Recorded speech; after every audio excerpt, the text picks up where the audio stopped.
One sister was kind, the other was bad-tempered. When they both set out to seek their fortune, they met a talking oven, a grateful cow, and a wicked witch. But only one of them would return with a bag of gold. Hello and welcome to Magic Surprise F. Today we bring you a charming English fairy tale, a story that teaches us a timeless lesson about kindness and consequence. Story: The Two Sisters. Once upon a time, there were two sisters who were as like each other as two peas in a pod. But one was good and the other was bad-tempered.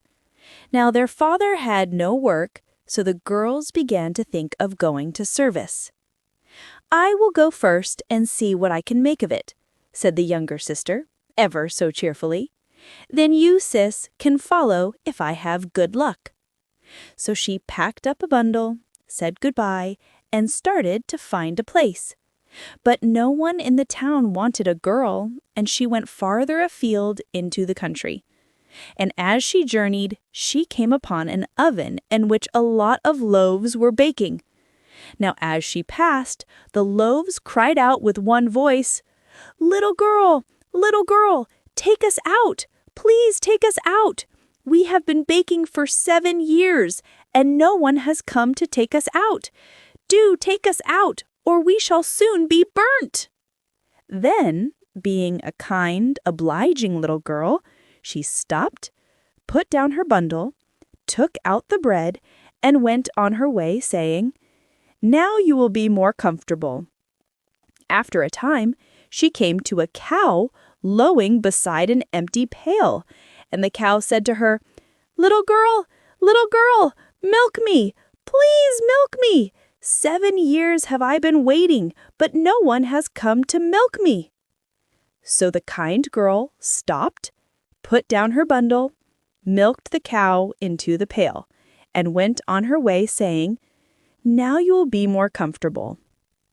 By and by, she came to an apple tree so laden with fruit that its branches were nigh to break, and the apple tree called to her, little girl, please shake my branches. The fruit is so heavy I can't stand straight." Then the kind girl stopped, put down her bundle, and shook the branches so that the apples fell off and the tree could stand straight. Then she went on her way saying, "Now you'll be more comfortable."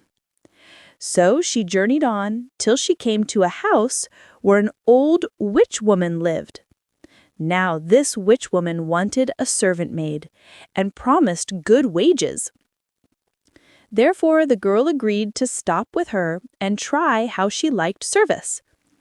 She had to sweep the floor, keep the house clean and tidy, the fire bright and cheery. But there was one thing the witch woman she must never do, and that was look up the chimney.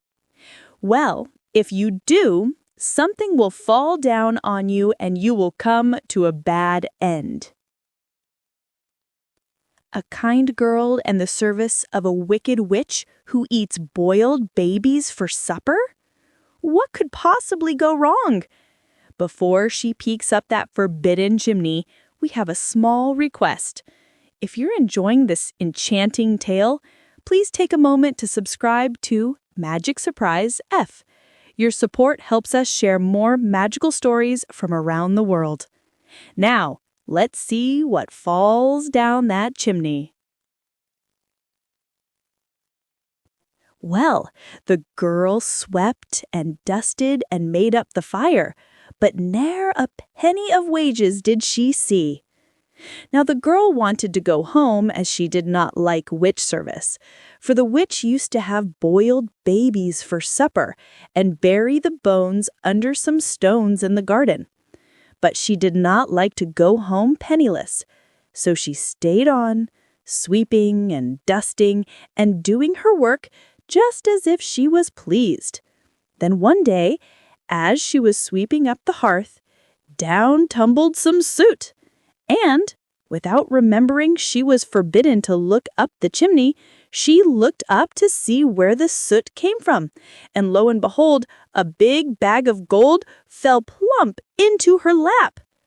Now the witch woman happened to be out on one of her witch errands, so the girl thought it a fine opportunity to be off home. So she kilted up her petticoats and started to run home. But she had only gone a little way when she heard the witch woman coming after her on her broomstick. Now the apple tree she had helped to stand straight happened to be quite close. So she ran to it and cried, apple tree, hide me, so the witch woman can't find me. For if she does, she'll pick my bones and bury me under the garden stones." Then the apple tree said, "Of course I will. You helped me to stand straight, and one good turn deserves another." So the apple tree hid her finely in its green branches, and when the witch woman flew past, saying, "Oh, tree of mine! Oh, tree of mine! Have you seen my naughty little maid with a willy wag and a great big bag? She's stolen my money, all I had."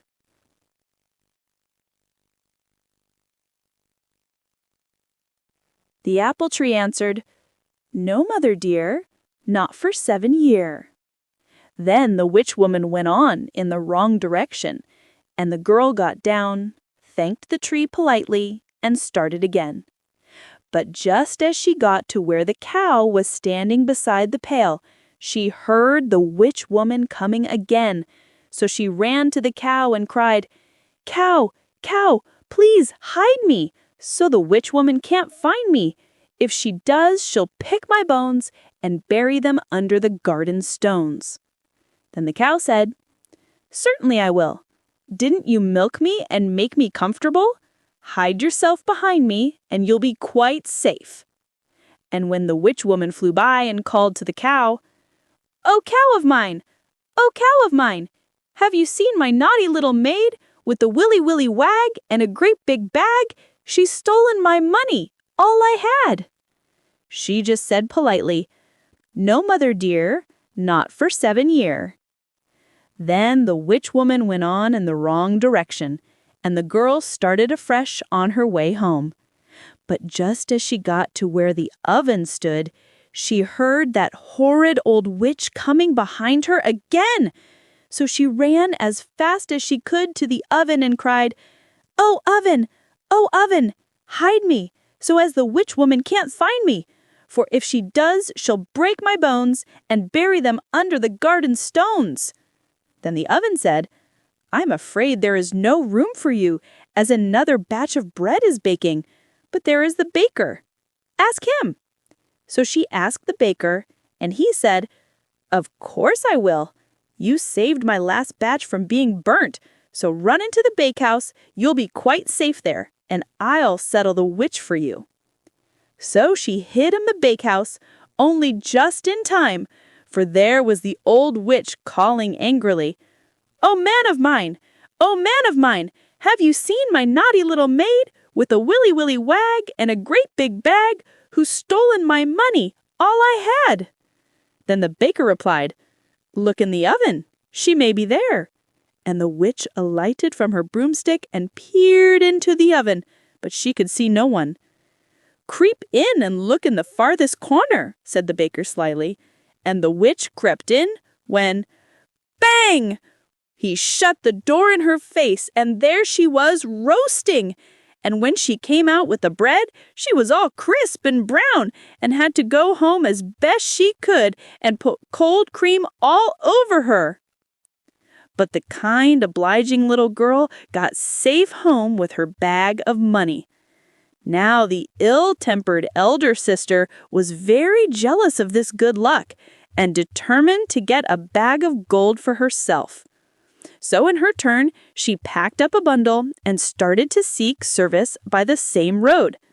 But when she came to the oven and the loaves begged her to take them out because they had been baking for 7 years and were nigh to burning, she tossed her head and said, "A likely story indeed, that I should burn my fingers to save your crusts.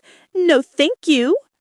And with that, she went on, till she came across the cow standing waiting to be milked beside the pail. But when the cow said, little girl, milk me, please milk me.